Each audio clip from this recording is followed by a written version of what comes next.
Inicialmente, eu gostaria de agradecer ao excelentíssimo senhor Almirante Vital Abreu a gentileza de permitir que eu pudesse discutir com os membros dessa prestigiada academia alguns aspectos referentes à participação da Marinha do Brasil na Primeira Guerra Mundial.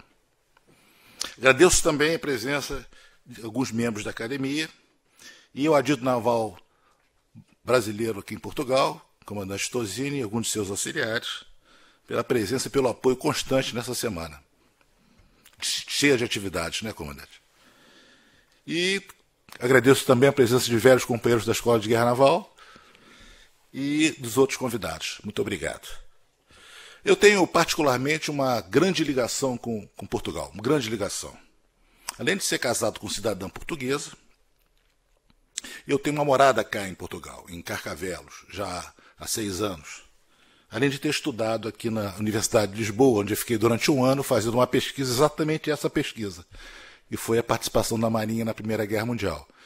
E tive a oportunidade de pesquisar nos arquivos históricos da Marinha Portuguesa, ali na Cordoaria, fui à Inglaterra, fui à França, enfim, foi um período muito interessante em que passei aqui durante 1 ano.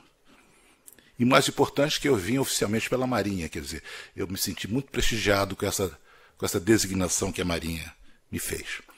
Esse assunto, quando a população brasileira pensa em guerra, ela pensa na Força Expedicionária Brasileira, na FEB, que participou na Segunda Guerra Mundial. Pensa no Exército e na FEB, que ficou agregada ao 5º Exército Americano lá na Itália. Um pouquinho, alguns até sabem que a Marinha participou da Segunda, alguns, mas ninguém sabe que a Marinha participou da Primeira Guerra Mundial. Às vezes nem oficiais de Marinha, colegas meus, sabem de que a Marinha brasileira teve uma participação modesta, mas significativa politicamente, já que o Brasil foi o primeiro país e o único país da América Latina que mandou tropas lutarem na Primeira Guerra Mundial. Então, realmente, esse assunto, para mim, foi tão importante que eu, além de ser minha pesquisa de pós-doutoramento, eu escrevi um livro que vai ser publicado pela Marinha no 2º semestre, em comemoração aos 200 anos da criação da nossa esquadra. Então, eu gostaria de conversar com o senhor sobre exatamente essa participação e quais foram os percalços, os mais importantes os percalços que a Marinha passou durante esse período. Eu começo com uma breve introdução do que eu pretendo falar, como era a Marinha em 17, rapidamente falo sobre a constituição dela, alguns problemas, inclusive problemas de ordem logística, a área de operações de onde essa divisão operou, um caso de um contra-torpedeiro, que foi um caso disciplinar. Eu acho que isso pode ser, inclusive, um exemplo para todos do que aconteceu em termos disciplinares. O questionamento de que se a Marinha afundou ou não o submarino alemão na guerra, a historiografia naval dizia que sim, e eu disse que não. E vou mostrar por que eu achei que não houve nenhum afundamento do submarino. A questão da gripe espanhola, que atingiu muito Portugal, aqui, principalmente na Península Ibérica, e como ela atingiu a nossa divisão. A cooperação da Marinha Brasileira com a Marinha Portuguesa, houve uma cooperação grande em Cabo Verde, eu vou mostrar até algumas imagens disso, que eu consegui lá com a diretora do Arquivo Histórico, a doutora Maria Beato, pessoa muito... Maria Isabel Beato, ótima pessoa, me ajudou muito. E, por fim, a questão de diplomacia naval e o que ficou. Eu tenho algumas imagens interessantes que eu pretendo passar para nós vermos. Marinha do Brasil em 17. Situação no mar. Óbvio que a guerra começou basicamente em agosto, né, de 1914, domínio britânico total, ele tinha a maior marinha do mundo. Imediatamente, quando a guerra se iniciou, ela estabeleceu um bloqueio na costa alemã, né?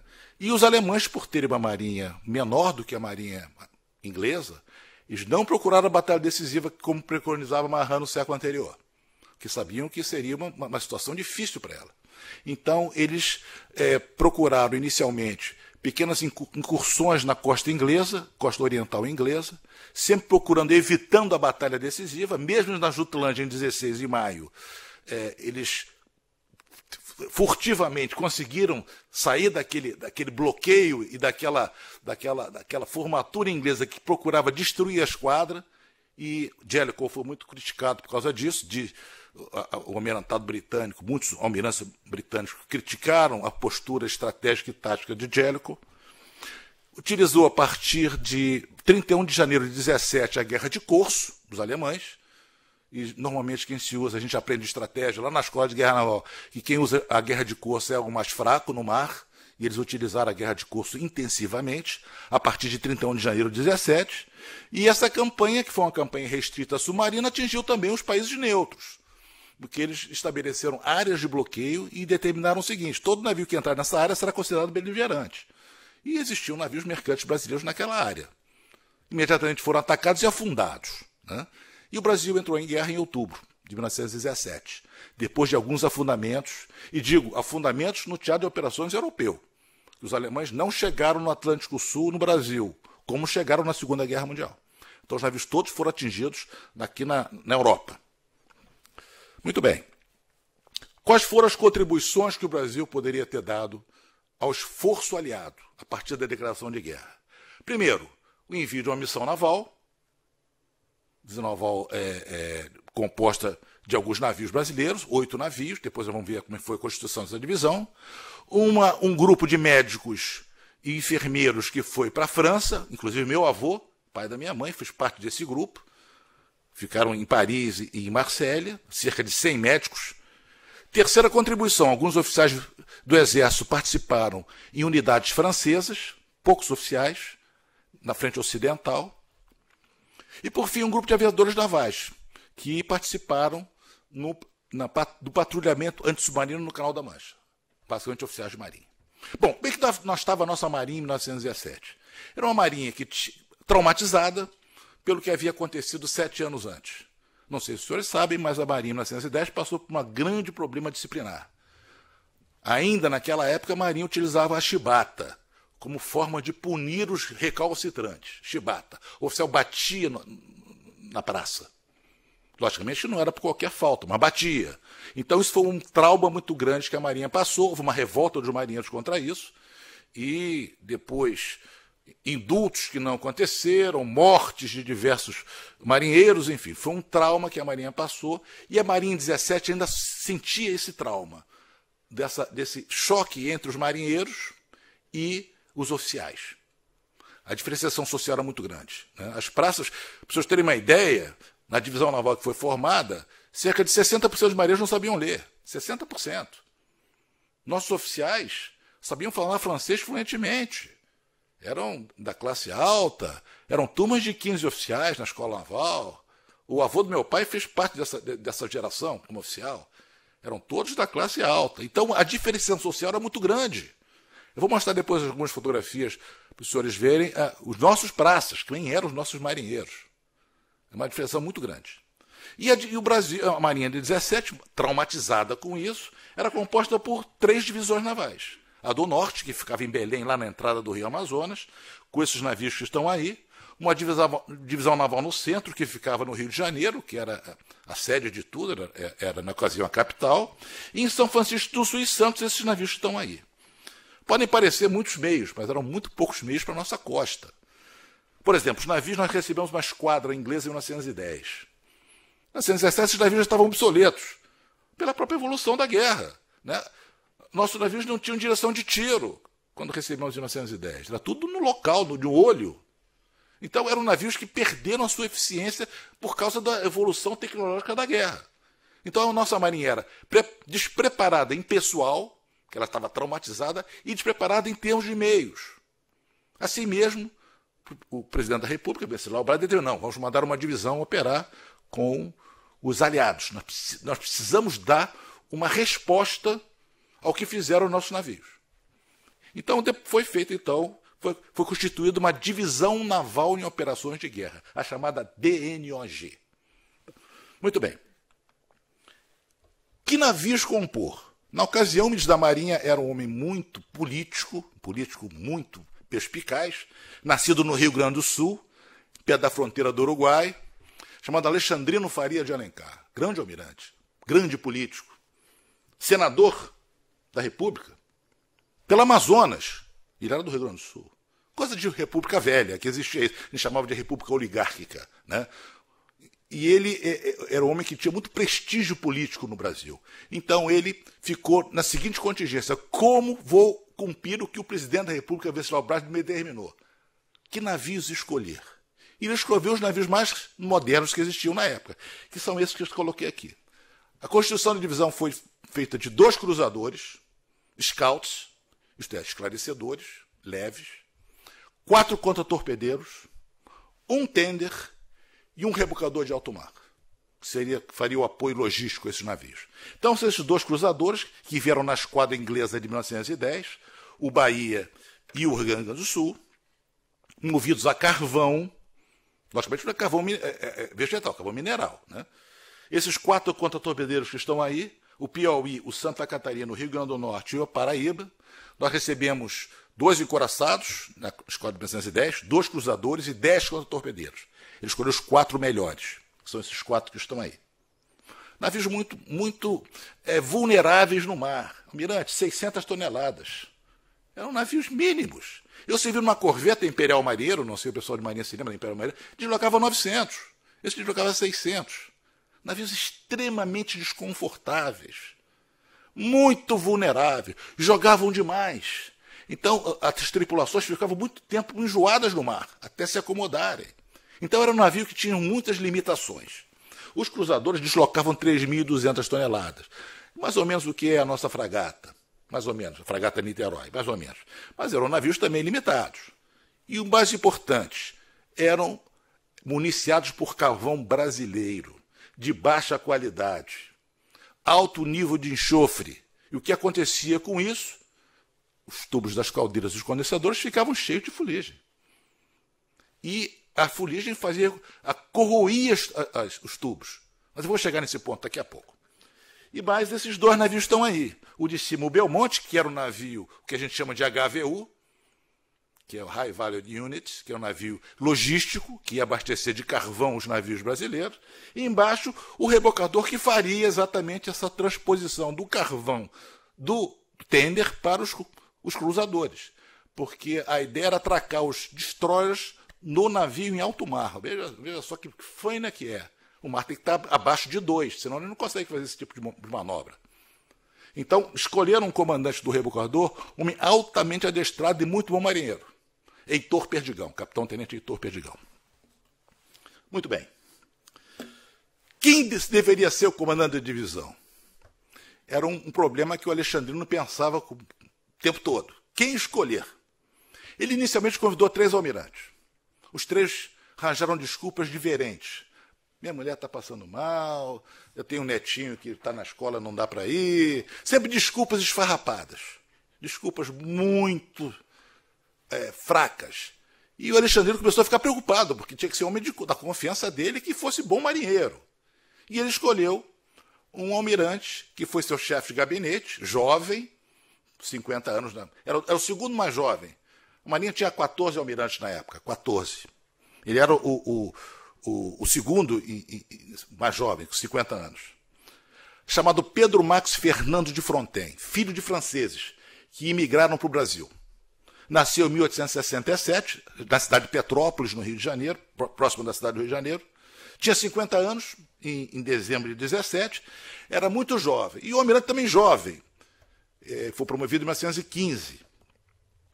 Foi, durante um tempo, chefe de gabinete do almirante Alexandrino e homem de sua inteira confiança. Inteira confiança. Foi o primeiro comandante do contra-torpedeiro Piauí, recebendo na Inglaterra.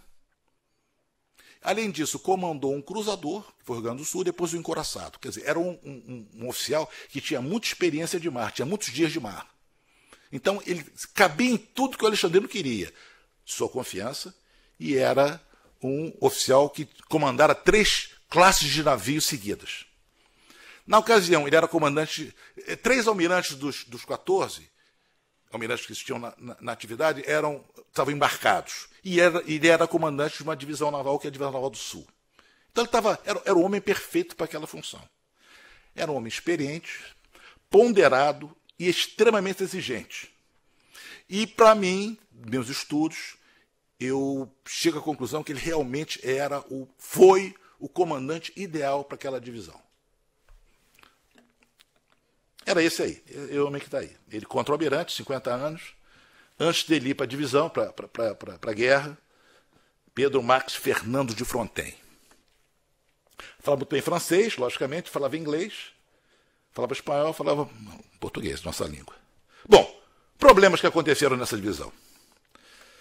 Primeiro problema que eu já adiantei, problema nos tubos das caldeiras e condensadores, em razão da baixa qualidade do nosso carvão. Nosso carvão vinha de Santa Catarina, que era no sul do Brasil, e com alto nível de enxofre.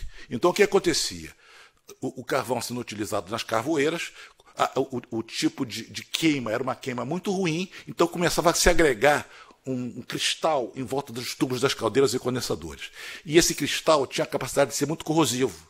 Então os tubos começavam a furar. Então, na hora que o tubo começava a furar dentro de uma caldeira, passava água dentro, começava a água a sair. E diminuía a capacidade, a eficiência da caldeira. O que se fazia na ocasião? Quando chegava um certo número de furos, para a caldeira, espera a caldeira esfriar, fazendo retirada forçada do ar. Então ficava 5, 6 horas parada aquela caldeira. Aí esperar. Já está safo para o garoto entrar? Aquelas gaiutas, né, da caldeira, abria a gaiuta da caldeira, pega um menino aí, tem que ser magro. Aí chegava aquele marinheiro magro, entra aí dentro, menino. O menino entrava aqui dentro da caldeira e ele dava uma água. Aí aparecia, ele fazia o tamponamento manual. Era assim que se fazia. Uma coisa primitiva. Era assim que se fazia os reparos nas caldeiras em 1917. Além disso, existia uma falta de preparo grande do nosso pessoal para manutenção e reparos. Nós não fazíamos manutenção. Era tudo reparo. Avariava, reparava. Não fazia manutenção preventiva, o que a gente faz hoje. SMP. Não existia isso. Era reparo de avaria. Além disso, voluntariado. Pequeno. Ninguém queria ir para a guerra. Que isso, a guerra? Principalmente os oficiais. Aí o que aconteceu? Alexandrino Faria de Alencar designou, você vai. Mas eu estou com a minha mãe lá na ANSA, não tem esse negócio não, vai para a guerra. Porque não tinha voluntário. E a nossa historiografia diz que os oficiais foram todos voluntários. Não é verdade. Encontrei diversos documentos mostrando que o Alexandrino compungia o pessoal a comparecer e guarnecer os navios. Nas praças aconteceu a mesma coisa. E aconteceu uma coisa pior ainda. Nós não tínhamos foguistas para guarnecer os 8 navios. Os foguistas são os que guarnecem a praça de máquinas. Trabalhavam com carvão, né, com a carvoeira. Nós não tínhamos foguistas suficientes para guarnecer aqueles 8 navios. Então o que acontecia? Vamos colocar uma mensagem no jornal convidando pessoas que queiram ser voluntárias para ser foguista. Civis. E foi assim que nós completamos nossos navios. Pegava o civil, agora você vai ser marinheiro. Mas eu não tenho preparo, agora vai ser marinheiro, meu amigo. Vai guarnecer, vai ser foguista. Era assim que nós fizemos com a DNOG. E além disso, o Alexandrino, porque era um homem do seu tempo, político, não queria gastar dinheiro. A Marinha precisava economizar, porque era bonito. O Ministério da Marinha devolveu aos cofres públicos 15% do seu orçamento. O presidente dizia, meus parabéns, grande ministro, conseguiu fazer economia e a Marinha continua andando, continua, senhor presidente. Então, 2 coisas aconteceram, tanto a economia do ministro, como o despreparo do pessoal. Por ser um homem do seu tempo, as decisões eram todas centralizadas nele. Ele era o dono de tudo na Marinha, Alexandrino Faria de Alencar. Por exemplo, ele não gostava de um oficial. Esse caso é verídico, esse caso aconteceu. Um oficial não gostava de embarcar. Não gostava, não queria embarcar. E o oficial não gostava de navio à vela. O que ele fez? Era inimigo dele. Designa esse oficial para ser imediato na navio à vela. Era assim que ele fazia. Almirantes, capitães de mar e guerra que não fossem agregados a ele, não eram promovidos. E ele falava, você não vai ser promovido. Ponto. Porque a Marinha era assim, era uma Marinha muito pequena, era uma Marinha mínima, e uma Marinha extremamente personalista. E isso refletia no profissionalismo. Além disso, os navios eram, como já comentei, obsoletos em relação à própria tecnologia da guerra. Muito bem, vamos ver a área de operações que foi acertada com os ingleses. Na discussão do envio da divisão, nós conversamos com os americanos e com os ingleses. Nós éramos mais ligados à Marinha Inglesa, porque tínhamos recebido os navios alguns anos antes, existiam relações pessoais do Alexandrino com o almirantado inglês, né? Então, os ingleses determinaram o seguinte, tá ok, vocês serão subordinados ao meu flag officer Gibraltar, que era o almirante Grant. Vai ser um grupo-tarefa subordinado a esse grupo inglês, em Gibraltar. E vão ficar patrulhando a área marítima entre Dakar, que é a setinha embaixo, Cabo Verde e Gibraltar. Esse é o triângulo de patrulha de vocês. Vocês vão patrulhar isso aí. O que os ingleses pensaram com isso? Eu vou retirar os meus navios que fazem patrulha AS nessa região para que eles se agreguem aos comboios que vêm dos Estados Unidos trazendo tropas. Aí libera os meus navios. Porque os ingleses precisavam de navios pequenos, não navios grandes. Quando Alexandrino ofereceu os 12 encoraçados, eu disse, não quero encoraçado não, eu tenho encoraçado suficiente. Preciso de navios pequenos, cruzadores e destroyers, para que façam a proteção dos comboios que vêm dos Estados Unidos com as tropas americanas. Então, a ida da divisão brasileira coube exatamente com essa função. Nós não tínhamos experiência de agregação em comboio, a gente não sabia trabalhar em comboio. Então, bandos brasileiros para essa região e substituem os nossos navios que estão aí, que vão fazer os comboios. Então, essa foi a nossa tarefa, patrulha antissubmarino nessa região. Olha a missão que foi estabelecida pelo Almirantado Brasileiro. Missão muito ampla. Participar efetivamente da guerra, cooperando com as marinhas das nações aliadas, no patrulhamento do Atlântico, especialmente na área compreendida entre as costas da África Ocidental e as ilhas de Cabo Verde. Uma missão muito ampla, muito ampla. Tarefas. Olha as tarefas só. Hoje em dia não passava no PPM da IGN, não passava da Escola de Guerra Naval. Localizar os submarinos e repelir seus ataques. Já está terminando, né? Se localizar para quê? Para repelir. Estabelecer as providências ou medidas necessárias à operação, segurança, obtenção e disseminação de informações inerentes à força. Muito ampla. Cumprir os planos ou ordens referentes à conduta geral das operações. Isso é óbvio. Não precisa colocar isso. Tem que cumprir o que está escrito, não precisa colocar. Então, reparem como o despreparo profissional dessa maneira era grande, muito grande. Apesar da Escola de Guerra Naval ter sido criada em 1914. Teoricamente, nós tínhamos oficial de Estado-Maior. Teoricamente. Bom, nossa área de operações era uma área perigosa ou não era uma área perigosa? Era uma área tranquila ou não era tranquila? Eu parti da hipótese, quando cheguei aqui em Portugal, que era uma área tranquila. Os ingleses não colocariam uma marinha sul-americana, a única marinha sul-americana envolvida na guerra, em uma área que fosse quente. Não fariam isso. Politicamente seria muito ruim. Então, eu fui pesquisar o número de submarinos alemães que operavam nessas diversas áreas aí, para ver o número de submarinos que operavam efetivamente nos setores, para ver se essa região da África era uma região realmente belicosa. Reparem bem, Mar do Norte, em julho de 18, quando começa a operação nossa, 22 submarinos. Depois 19, 22 e 30. Então, o Mar do Norte era a principal área de operação de submarinos alemães. Depois, o Adriático, 11, 11, 7 e 10. Depois, Flandres, que é ali próximo do Canal da Mancha, né? 8, 10, 7 e 8. Constantinopla, só em outubro tinha 2. Outras áreas, isto é, o Atlântico, 4, 5, 7 e 4. Repare bem, outras áreas. Isto é, áreas de aproximação, o Western Approaches tinha submarino, a costa africana tinha submarino. Reparem que as outras áreas são áreas que tem muito pouco submarino operando. E eu vi no arquivo histórico da Marinha Portuguesa que era 1 ou 2 submarinos só operando na área. Que eles tinham boletins diários de avistamento. Então, lá na professora Maria Isabel Beata, ela me mostrou isso. Eram muito poucos. Era um submarino visto próximo de Gibraltar, que era um ponto focal. Aí sumiu o submarino, não aparecia mais. Aí 3 dias depois passei um outro. Então, uma área muito tranquila. Então, comprovou a minha hipótese. Era uma área que os ingleses colocaram para a gente ficar aprendendo a lutar. O caso do Rio Grande do Norte. Esse é um caso sério que envolveu liderança em combate. Parêntese.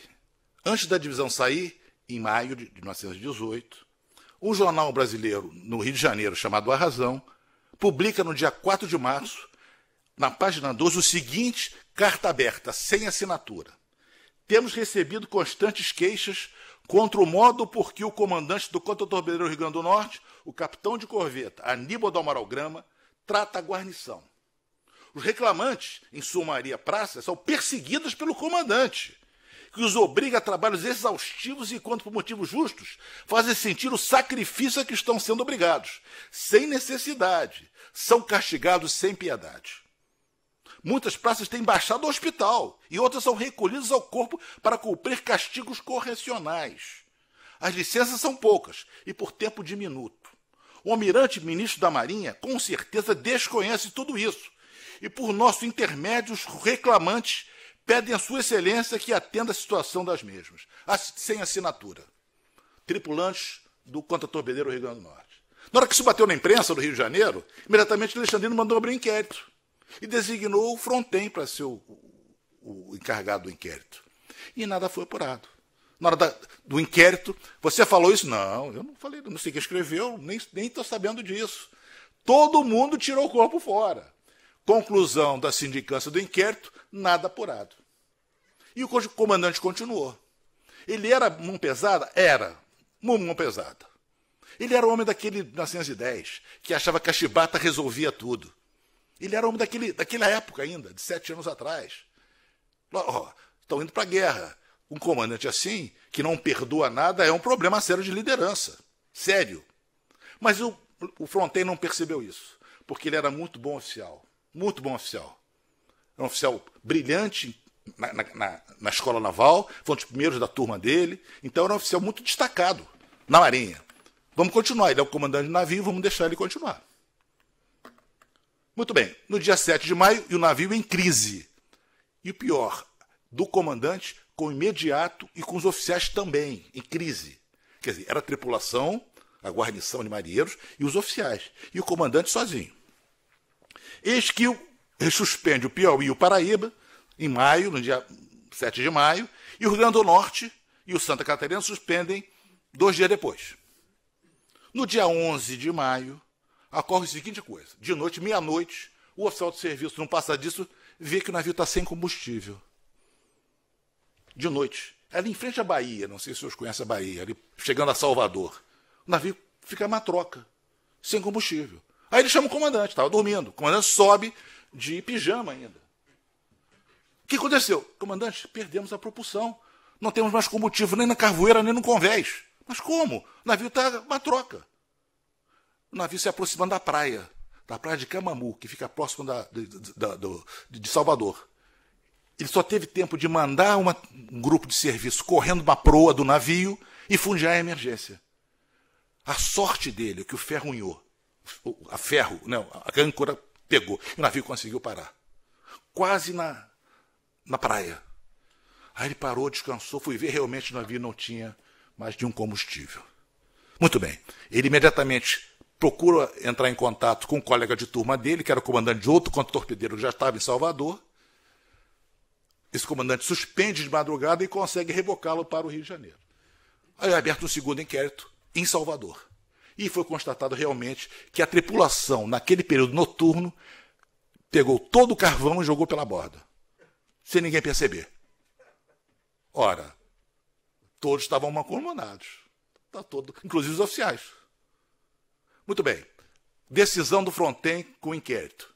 Ele designou o imediato do Rio Grande do Sul, do cruzador, como encarregado desse inquérito. Decisão do almirante Fronten. Destituiu o comandante. Está destituído, volta para o Rio de Janeiro. E designou o encarregado do inquérito como comandante do Rio Grande do Norte. Zé Félix da Cunha Moreira, o nome dele. Eu vou mostrar a fotografia dele.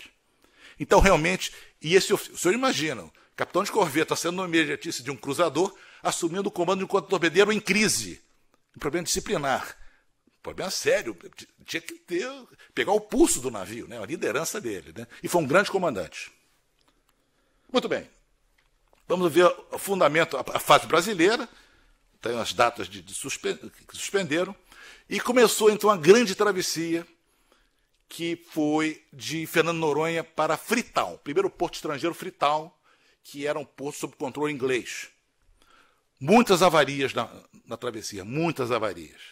Sempre no condensador e nas caldeiras. Aí o navio ficava parado. Aí os contra-torpedeiros ficavam em volta dos cruzadores, protegendo contra os submarinos, porque eles estavam em postos de combate, pronto para ação. Já estava entrando em área de submarino, de possível submarino, não de provável submarino, mas possível submarino. Né? Estava em patrulha. Então os navios levaram muito tempo para chegar lá, a Freetown. E o Laurindo Pita, que eu coloquei como LP, foi um navio incansável nessa fana de carvão, né? De transferência de carvão do navio tender para os cruzadores. Né? Os navios, antes de cruzarem, passaram em Natal, Recife e pararam em Fernando Noronha. Mas os navios tinham sérios problemas de caldeiras e condensadores. Levaram 8 dias para chegar de Freetown, hoje em dia se leva 5 dias e meio, 6 dias. Eles faziam navegação noturna, não tinha radar na época, era tudo estadímetro, tinha que ter a altura do mastro, estadímetro. Faziam planos de zigue-zague, mas sem adestramento, então, às vezes, existiam problemas sérios de quase colisão. À noite, vocês podem imaginar como é que é à noite fazendo plano de zigue-zague à noite sem radar. Né? Ocorreram diversas avarias em pleno oceano, o Belmonte supria perfeitamente, houve alguns rebates de submarinos. Vocês podem imaginar, meia-noite, um garoto de 18 anos, analfabeto, de vigia no passadiço. Ele vai ver tudo, vai ver submarino, vai ver avião, vai ver tudo. Porque o medo, a inexperiência... E eles viram, comandante, eu vi lá o submarino. Você já viu algum submarino uma vez na sua vida? Não, mas era submarino, não tenho certeza. Porque era a própria fadiga, a atrição clausewittiana, que a gente aprende lá na Escola de Guerra Naval. Né? Eles viam tudo. Né? Então houve muitos rebates falsos de submarino. Chegaram a Freetown no dia 9, ficaram 2 semanas na cidade de Freetown. E no dia 23 suspenderam para Dakar, que era controle francês. No dia 25 à noite, o navio já chegando a Dakar, há um ataque de submarino, comprovado. E os ingleses dizem que houve um afundamento de um submarino alemão naquela área, feita pela divisão brasileira. E a nossa historiografia acha que houve. Passaram 60 anos achando que o Brasil destruiu um submarino alemão durante a Primeira Guerra Mundial. Aí outra hipótese, falei, não destruiu. Não tinha experiência para isso. Não tinha nem experiência nem armamento para isso. Ele não sabia nem atacar o submarino. Para mim não houve afundamento. E eu, na Inglaterra, no National Archives, vi a relação dos submarinos alemães afundados em agosto, para ver se realmente houve algum afundamento naquela área. Muitos almirantes brasileiros ficaram contra mim.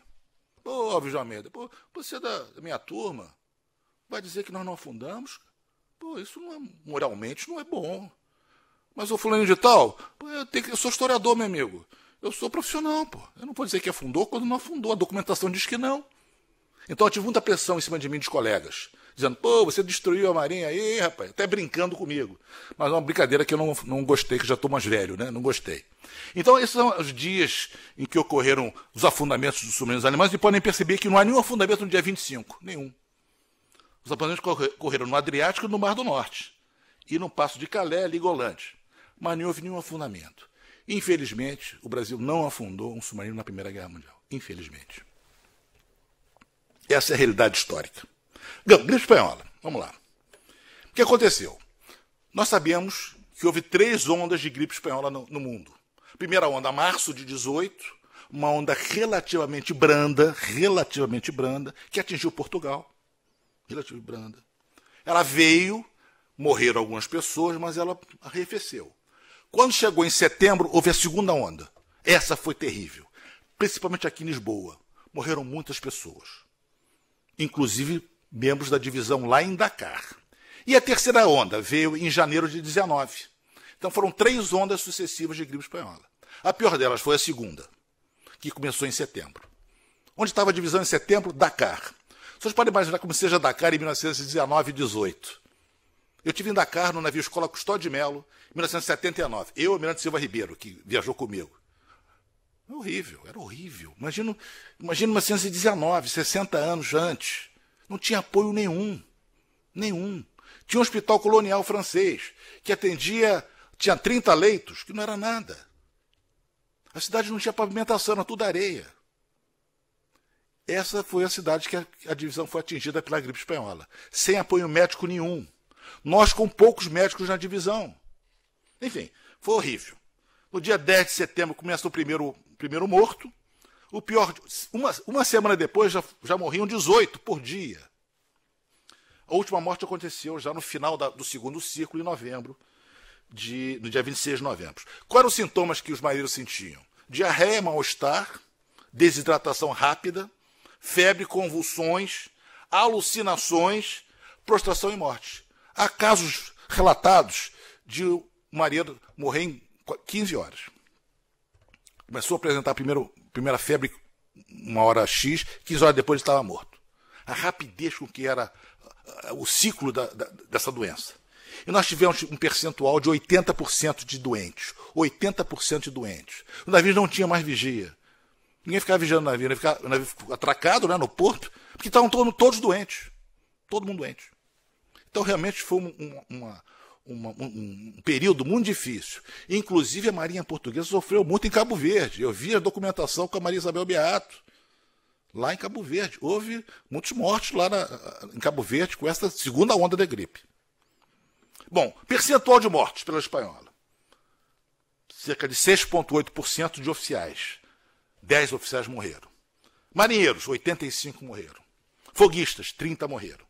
E mais as mortes não especificadas, que pode ter sido por gripe ou não. Somando tudo, morreram 156 homens.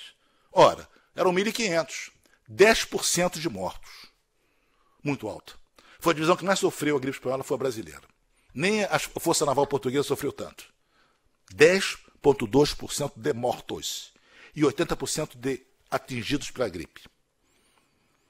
Aí comparei lá na Inglaterra com os navios ingleses, que operavam próximo dos brasileiros, que eram os encoraçados África e Britânia, o cruzador auxiliar Mantua, e peguei comparação com alguns navios nossos. Por exemplo, o Mantua, que disseram que trouxe a gripe da Europa para a África, 4,2% de mortos.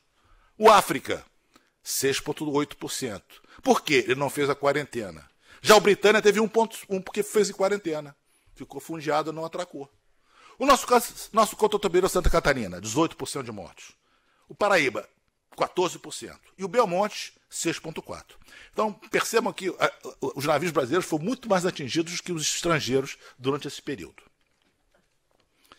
Cooperação em Cabo Verde. A Marinha Portuguesa, aliada dos ingleses e dos brasileiros e dos americanos, pediu um apoio de navios brasileiros para operarem próximo a Cabo Verde. E a Marinha designou um destroyer chamado Piauí, com grandes comandantes, talvez o melhor comandante da DNOG, chefe de classe, primeiro aluno da turma, prêmio Greenhill, o comandante Dosworth, capitão de corveta, excelente comandante. Uma liderança, era o contrário do Aníbal, uma liderança fantástica. Os marinheiros adoravam ele. E ele foi designado para ir exatamente nessa comissão para Cabo Verde. Daqui a pouco vai entrar. Está ele aí, da direita, comandante Dosworth, grande oficial. E à esquerda, o destroyer que foi operar com as forças portuguesas em Cabo Verde. E esse comandante foi o melhor comandante da DNOG. Realmente. Depois eu vou contar a história deles no finalzinho. Esses são os dois navios que operaram com a esquadra brasileira, a Ibo e a Beira, que navios portugueses, são canhoneiras. Inclusive o comandante de uma delas era o comandante Cisneros, não sei se ele foi muito amigo do Dosworth, depois ele foi, inclusive, chegou até capitão de Mariguerra, se não me engano. Comandante Cisneros, que a documentação portuguesa fala muito nele. Que eu não sei se exatamente. A documentação portuguesa fala muito bem em termos de ser marinheiro, grande marinheiro, comandante Cisneros. E ficou muito amigo do Dosworth. Então esses dois navios operaram junto com o destroyer nosso. E vamos lá, fase africana, já estou chegando mais ou menos à complementação. Ficaram em Dakar até o dia 3 de novembro. Houve algumas alterações por causa da gripe, logicamente. Houve algumas trocas de tubulações do nosso Rio Grande do Sul, que ficou em Dakar, avariado, por causa do problema dos condensadores das caldeiras. O Laurindo do Pinta regressou. O Belmonte se agregou a comboios, fazendo carregamento de trigo para a Europa, governo francês. E os navios, o Bahia, o Santa Catarina, o Piauí e o Pernambuco, rumaram em direção a Gibraltar, onde lá chegam no dia 10 de novembro. Nós sabemos que a guerra terminou no dia 11. Eles foram fazendo patrulha o tempo todo. E no dia 9, no dia anterior, o Britânia foi o último encouraçado britânico afundado na guerra.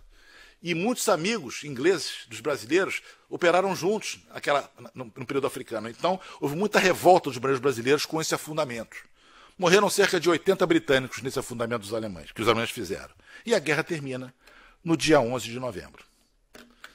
Terminada a guerra, os países aliados, inclusive Portugal, sugeriram que os navios fizessem uma viagem de boas-vindas, né, da vitória.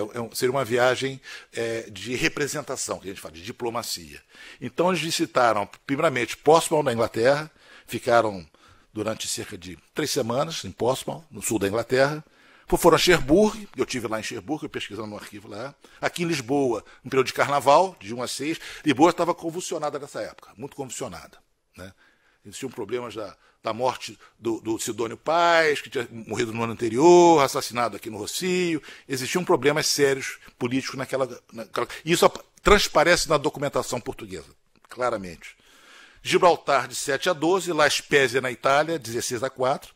Volta a Gibraltar e chega ao Rio de Janeiro no dia 9 de junho. Quer dizer, foi uma comissão que levou cerca de 1 ano e 2 meses. Muito bem. Agora eu queria passar algumas imagens, já estou terminando. Essa é uma imagem interessante, muito interessante. Isso mostra as forças navais que operavam a partir de Gibraltar, naquele setor do Brasil. À esquerda está o almirante Sato, comandando a divisão japonesa que operava a partir de Malta. Ao lado deles está o almirante Heathcote Grant, da Inglaterra, nosso comandante operacional. Ao lado dele está o Fronten.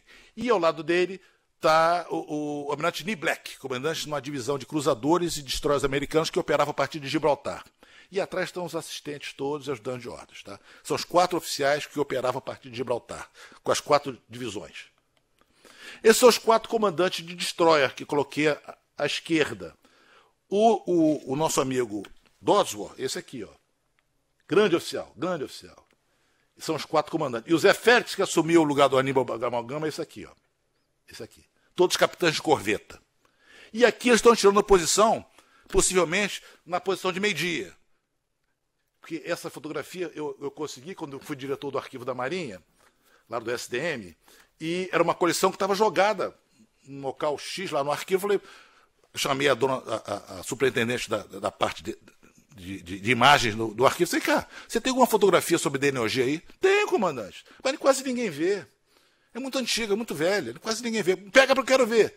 Eram 40 fotografias de um oficial que gostava de fotografia. E tirou fotografias do cotidiano da divisão.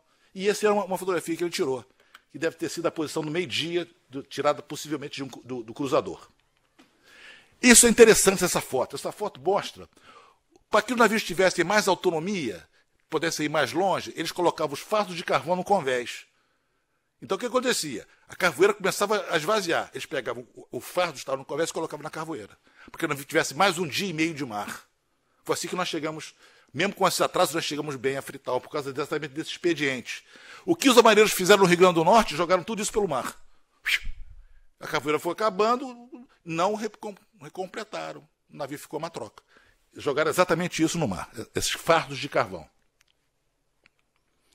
Esses são nossos marinheiros, reparem bem. São todos de cor negra ou mulato. Cerca de 65% a 70% dos nossos marinheiros são de cor negra ou mulata. Essa era a nossa marinha no início do século XX. À esquerda, o uniforme de faxina, e à direita, o uniforme de licença. Dessa coleção que eu consegui descobrir lá no Serviço de Documentação, no Arquivo da Marinha.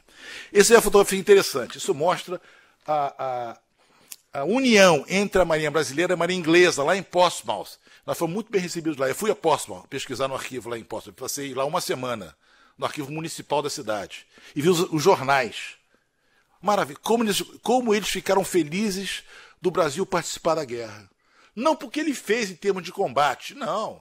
Mas pela representação política. De um país latino-americano lutar ao lado deles. O único país latino-americano. Então, eles abriram, os marinheiros não pagavam nada. Comida, transporte, tudo era pago pela Marinha Inglesa.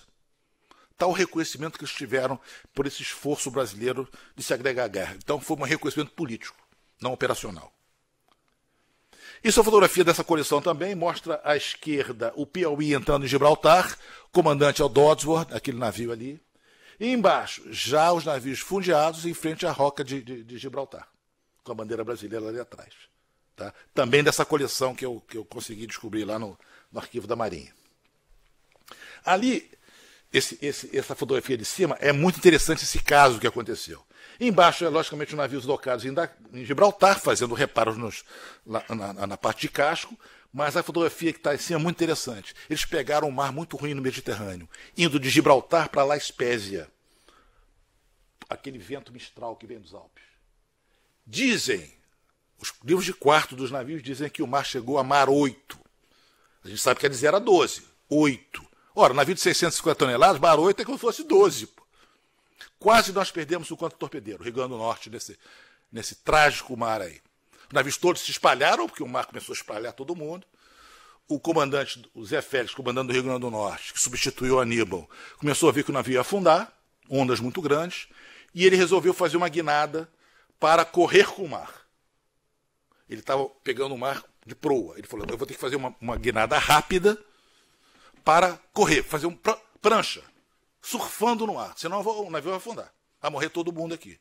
Então ele começou a perceber que as ondas tinham um certo ciclo. Eram 7 ondas grandes e uma pequena. Aí ele começou, chamou os oficiais e disse, vamos contar, vê se eu estou imaginando. Aí todos, comandante, são 7 e 1. Vamos ficar vendo 10 minutos aqui. 7 e 1. Eu vou guinar nessa onda pequena, entre uma grande e outra grande, nesse ciclo aqui. E ele esperou. Todos foram passadiço, começaram a rezar, e na hora que a onda grande passou e a primeira e a pequena ia surgir, ele guinou todo o leme a boreste.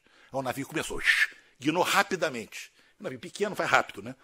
Aí quase que dormiu na onda. A onda veio, a pequena, conseguiu vencer a pequena.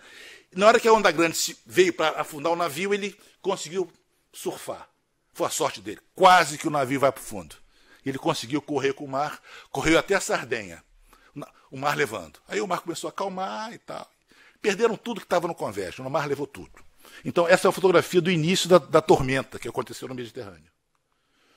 Em cima, o Estado-Maior do Fronten, ele está ali, o barrigudinho ali, o gordinho.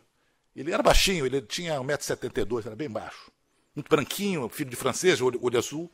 E aqui o afundamento do Britânia na entrada de Gibraltar, para um submarino alemão. Isso aqui é o dia da chegada da divisão no Rio de Janeiro. Aviação naval ali em cima, no dia 9 de junho de 1919. Navios entrando, as barcas com a imprensa, com os familiares ali, aguardando, recebendo os navios do Rio de Janeiro. Esses aí são os comandantes e o Estado-Maior do Fronten. Tá? Fronten é esse daqui que está aqui, pequenininho aqui, ó. E o restante são os todos comandantes. Repare, todos brancos, nenhum de cor. Nós não tínhamos oficiais negros. O almirante, o primeiro oficial negro na Marinha Brasileira foi de 1952, Escola Naval 52. Antes nunca tivemos oficiais negros de escola naval. Então, reparem que são todos brancos. Isso aí é fotografia que eu tirei lá no Rio de Janeiro, no cemitério São João Batista, aqueles que conhecem o Rio de Janeiro, que é o mausoléu da DNOG, onde estão enterrados 156 mortos que foram atingidos pela gripe espanhola. Eu tirei essa fotografia, um mausoléu muito bonito, muito representativo, e estava um dia muito bonito, o céu azul, um cemitério calmo lá no Rio de Janeiro, lá em Botafogo, calmo. Eu fui lá, fotografei. Eu gosto muito de mostrar essa foto, que realmente tem muita representatividade. E eu estou terminando já. O que ficou disso? Para quem participou, frustração e orgulho por terem vencido as adversidades que vinham surgindo. Agora, eles tiveram a percepção de que a Marinha não os reconheceu com o tempo. Foi esquecendo o que eles fizeram. Eles tiveram um espírito de corpo acentuado, e isso Fronten foi responsável por isso. Fronten, ele foi responsável por isso.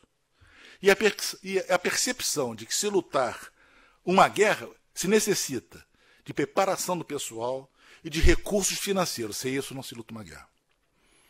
Aqueles oficiais jovens perceberam isso. E eles seriam os capitães de mar e guerra e almirantes da Segunda Guerra Mundial. E os que ficaram? O esquecimento das lições apreendidas e com o passar do tempo. Muitas lições foram esquecidas do que eles passaram. Para nós, historiadores, ótimo, é um tema ótimo para explorar. E eu explorei exatamente o que ninguém antes tinha explorado. O que nós tínhamos anteriormente eram memórias. Memórias. Livros memorialistas de quem participou. E para mim, como pessoa, tive uma grande respeito e admiração pelos que foram na DNOG. E a percepção de que Fronten foi um grande chefe naval. grande chefe naval. E alegria por tentar resgatar um pouco essa parte esquecida da história da Marinha. E eles fizeram uma canção composta pelo comandante do Belmonte, depois do Cruzador Bahia, durante a campanha, que a música os senhores conhecem bem, é Long Way to Tipperary, cantada por todos os aliados na guerra. Foi uma canção inglesa que todos os aliados cantavam. Então, em cima dessa música, ele fez essa letra. Somos brasileiros que honramos nossa história e também somos guerreiros que marchamos para a glória. Bandeira brasileira conduzimos à vitória. Ficou longe a nossa terra, ficou longe o Brasil. Não importa, vamos à guerra, pelejar com esforços mil. Adeus lares, adeus afeto, adeus céu primaveril, que ficaram muito longe da nossa terra, que ficaram no Brasil. Essa música foi cantada em Portsmouth, uma formatura com os ingleses cantando a letra inglesa e eles cantando a letra brasileira no desfile que fizeram na cidade de Portsmouth, com a população toda de Portsmouth nas ruas. Né? E esse aqui é um filmezinho rápido, que eu quero que os senhores... É um filme da Pathé, 1 minuto e meio, que mostra exatamente... Esse é o cruzador, que era o capitânia do Almirante Fronten, lá tem uns contra-torpedeiros ali do lado, em Portsmouth. Está aí o Piauí de um lado, Santa Catarina do outro.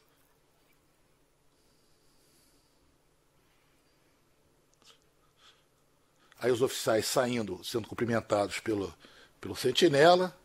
Repare bem, todos brancos, nenhum negro. E aí só tripulação brasileira. Repare que a maioria deles de cor, ou mulatos. Repare bem. Olha só o que está com o fone. Esses eram nossos marinheiros na época. E esse é o Fronten, comandante da divisão. O Benjamin Goulart, comandante atrás, do cruzador. E vai passar atrás o assistente dele, que depois foi ministro da Marinha. O Henrique Dodsworth. Esse aí, ó, passou. Esse era capitão-tenente e depois foi ministro da Marinha. Deram nome até o nome Dodsworth, em homenagem a esse, que é primo do outro. E um filmezinho rápido, feito na França, que é a Fronten, com o assistente dele, Roberto Beto de Carvalho, capitão-tenente, que foi assistente dele durante a guerra. E oficial de operações também. Tá ele aí. Tipo francês, né? Branquinho, olho azul. Esse é o Fronten. Pedro Marcos Fernandes de Fronten. Bom, senhores, é isso que eu queria conversar com os senhores. Foi exatamente 6h30. Espero ter passado uma ideia razoável sobre como foi a participação nossa. Foi modesta, muito modesta, mas teve muita significação política. E na Segunda Guerra Mundial, aqueles tenentes eram capitães de marinha. E muitos esqueceram do que passaram, muitos. Então, antes de terminar, eu queria passar às mãos do Almirante 2 livros que eu publiquei quando estava na Escola de Guerra Naval. Estudos Marítimos, que eu organizei junto com um colega meu de turma. Universidade de São Paulo, que fez a edição. E a tradução dele para o inglês, que é a editora da Marinha, que publicou para que a gente tivesse internalização. Eu queria passar as mãos, senhor. 2 livros. Muitíssimo obrigado. Serão anunciados na próxima sessão. Muito obrigado. Muito obrigado pela atenção.